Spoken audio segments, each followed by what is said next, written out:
Дзеці,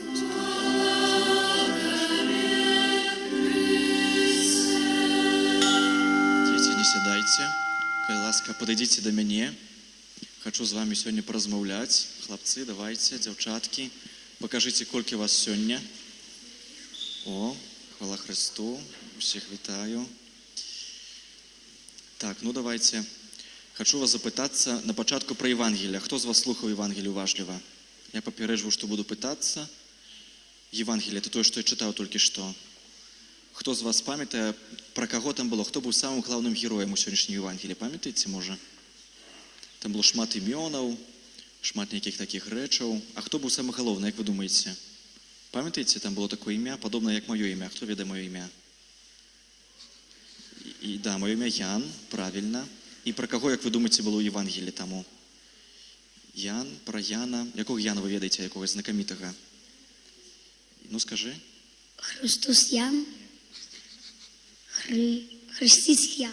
Ян Хреститель. Сьогодні було слово про Яна Хрестителя. І слухайте, вас запитаюся так на початку, так здалек. Скажите, что вы любите робить больше за все? Расскажите, так больше за все робите, так любите. Что? Спать. О, хорошо. Кто еще любит спать? А кто еще любит что-нибудь иншее робить? Что? Робить уроки. О, так само, добрая справа. Але что вы любите так робить? Просто прохожу домой и так хлебом не корми, только дайте мне это поробить. Поделки. Поделки, хорошо. Кто еще любит что-то робить? Мультики любите? Поднимите руку, кто любит мультики. О, а мать, что никто не глядит. Хорошо. Кто сказал, книжку читать? Не. Саша, что ты любишь робить больше всего? Книжки читать. Да, книжки читать. Ну, глядите, мы любим робить шматликие речи, да, вельми приемные для нас. Але Ян Хреститель был на пустыне. Так слово каже. І скажіть, що можна цікавого робити на пустині? Що на пустині? Може книжок шмат? Або там можна поділки які робити? Там з чого? З піска. Піска шмат. Да, чого ще шмат у пустині? Молиться. Можна молитися на пустині, да. А що такого цікавого? Щоб ви такое, ну що можна ще робити у пустині? Як ви думаєте? Що таке пустиня? З чим у вас асоціюється? Поле с песком. Большое поле, песок, кактусы. Кактусы так само, да. Глядите, вельми мало чого цікавого можна робити у пустині. Я вам скажу, що гэтыя справы, які мы робім, які мы любім рабіць, адпачываць, напрыклад, хтосьці чытаць кніжкі, мульцікі глядзець, яны бываюць карысныя і некарысныя. І ведаеце, чаму Ян Хреститель пайшоў у пустыню? Як вы думаете, навошта? Калі там нічога такого цікавага няма, толькі кактусы, пустыня, што ён хацеў з песка падзелкі парабіць, як вы думаете, чаму Ян Хреститель хацеў пайсці ў пустыню? Хотел найти людей, помочь им. Людей у пустыні? Да. Як вы думаете, шмат людей у пустыні? Хто скаже? Не? Скажи ты. Нет. Не шмат. У пустыні людей, калі хочаш знайти людей, куды мы пойдем? Хто ведае? Где можна знайти людей? У городе, у деревні, да. Треба прийти у место, де люди, а у пустыні людей нема. І глядите, Ян Хреститель робить, як ви думаєте, мудрую реч, ці не мудрую, що він йде у пустыню, как проповедовать? Мудрую. Потому что он не хотел, я думаю, что он не хотел отвлекаться на другое, чтобы быть поближе с Богом. Вельми добра ты отказываешь. Это сапраўды вельми мудро, что каб не отвлекаться на іншыя справы і таму ісці ў такое месца, дзе нас мала рэчэй спраў адвлекае. Але Ян Хреститель ідзе у пустыню перш за ўсім таму, што яго туды пасылае Бог. Па-людску, калі мы лагічна падумаем, то там мала людзей, мала заняткаў, мала чаго, што можна рабіць. І ён ідзе туды на пустыні таму, што яго пасылае Бог. І ведаеце, які гэта мела плён? Мы Яна Хрестителя узгадваем 2000 год прайшло, а мы узгадваем чалавека, які пайшоў у пустыню просто так, тому што яму Бог сказаў. Так само гэта святы, вельмі вялікі святы, пра якога Езус кажа, не паўстала чалавека большага, чым Ян Хреститель. Так само гэта адзіны святы, якога мы 2 разы у год узгадваем ягонае свята. Гэта вялікі святы, але ведаеце чаму? Таму што ён слухаўся Бога і пайшоў выконваць ягоную волю. Таму калі мы маем таксама нейкія справы прыемныя, менш прыемныя, абавязкі каб рабіць, заўсёды варта запытацца, ці Бог гэтага таксама хоча. Вельмі важна перед кожнай справай памаліцца, перед урокамі, перад, напрыклад, адпачынкам, калі кніжку чытаем, калі гэта было на карысць нам і таксама жыццё вечнае. Зразумелі вы гэта? Да? Добра. Спадзяюся, што для вас гэта таксама будзе на карысць. Цяпер сядайце, ідзіце да бацькоў. Я яшчэ хачу з імі паразмаўляць трошкі.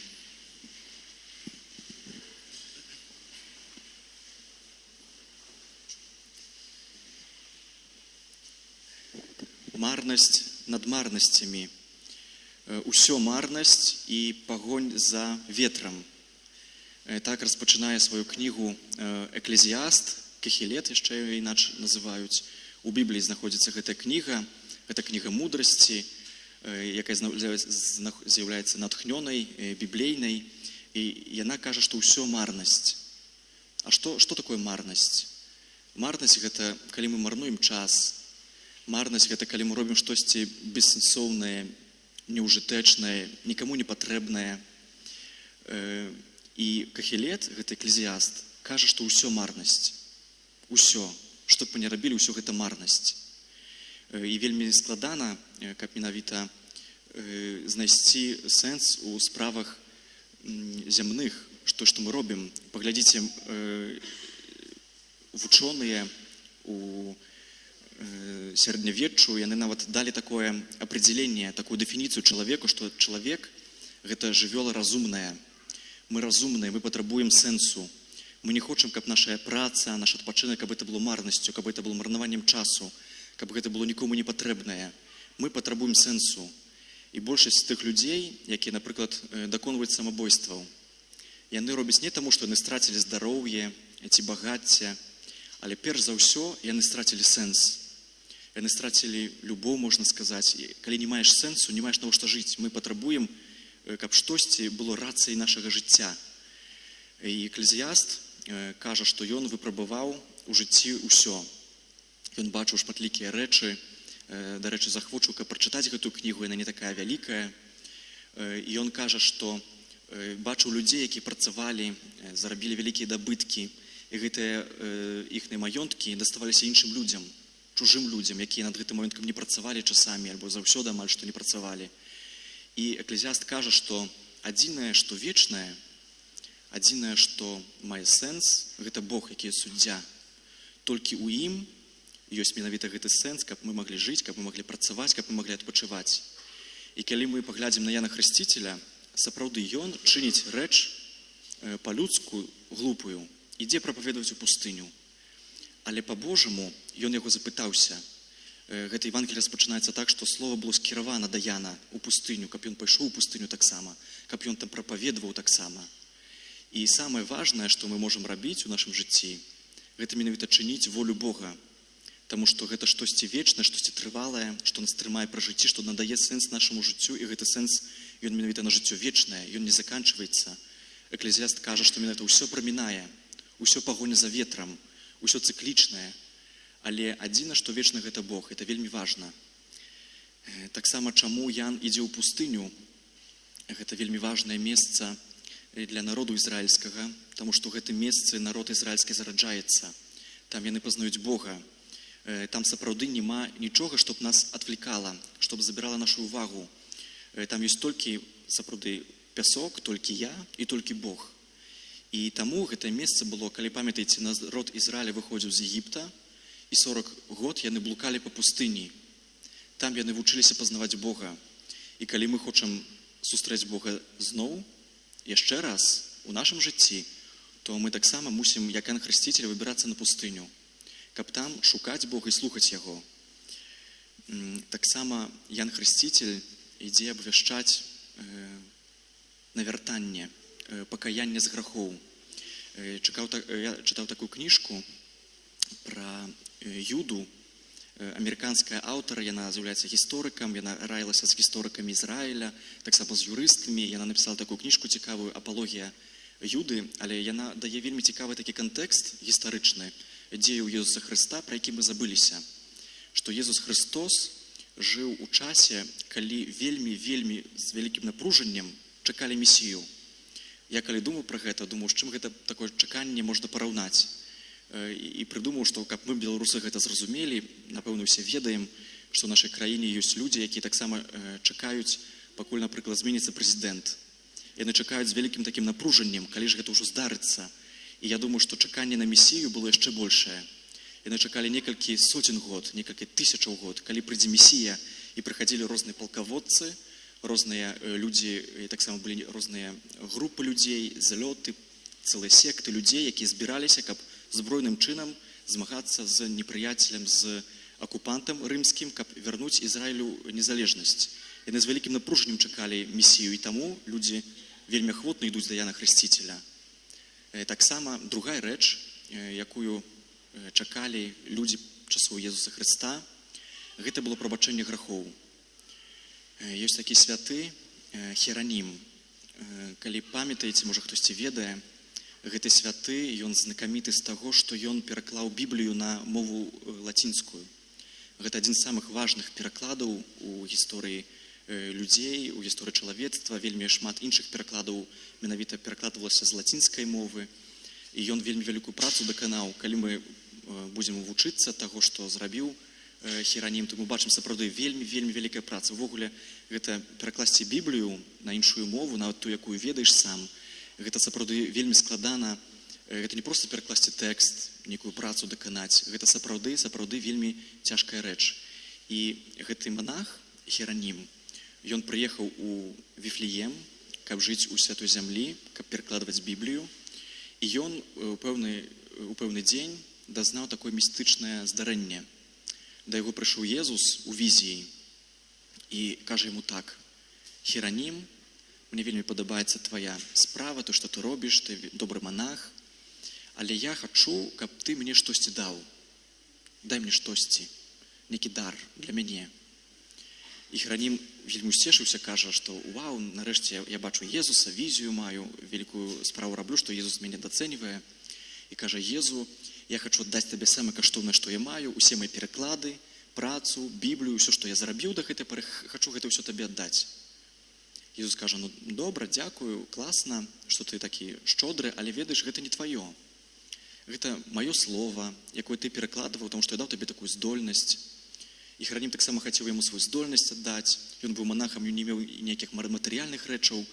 І ён так думае, разважае, размаўляе з Ісусам Хрыстом. І ён убачыў, што ён сапраўды не мае нічога, што мог бы аддаць. І з такім смуткам вялікім вызнае Езу: я не маю нічога. Што ты хочаш, што я магу табе даць? Я нічога не маю, ўсё ад цябе паходзіць. А Езус яму адказвае: не, ты маеш адну рэч, якая да мяне не належыць. Гэта твае грахі, аддай мне іх. І таму у часах Езуса Хрыста таксама было вялікае напружанне і чаканне менавіта прабачэння грахоў. У Ізраілі было толькі две магчымасці рытуальных ачышчэнняў. Першая з іх – гэта скласці ахвяру. Раз у год кожны ізраільцянін мог скласці ахвяру за свае грахі, за грахі сваёй сям'і. Яны прыходзілі, знаходзілі авечку, напрыклад, ускладвалі рукі свае на авечку, перадавалі ёй свае грахі і яе забівалі. Іншы спосаб ачышчэння з грахоў – гэта былі рытуальныя абмыцці, абмыванні. Яны мелі такія каменныя бочкі вялікія на 100 літраў. Калі памятаеце, Езус меў такіх 6 бочак і ператварыў воду ў віно, яны былі менавіта ў такіх 6 бочак. І ўсе ў Ізраілі яны разумелі, што не абмыццё рытуальнае, не забіванне авечак не можа сапраўды ачысціць мяне з грахоў. І яны шукалі чагосьці большага. Яны шукалі кагосьці, хто будзе пасланы Богам, каб адпускаць грахі. Кагосьці такога, кім з'яўляўся Ян Хрысціцель.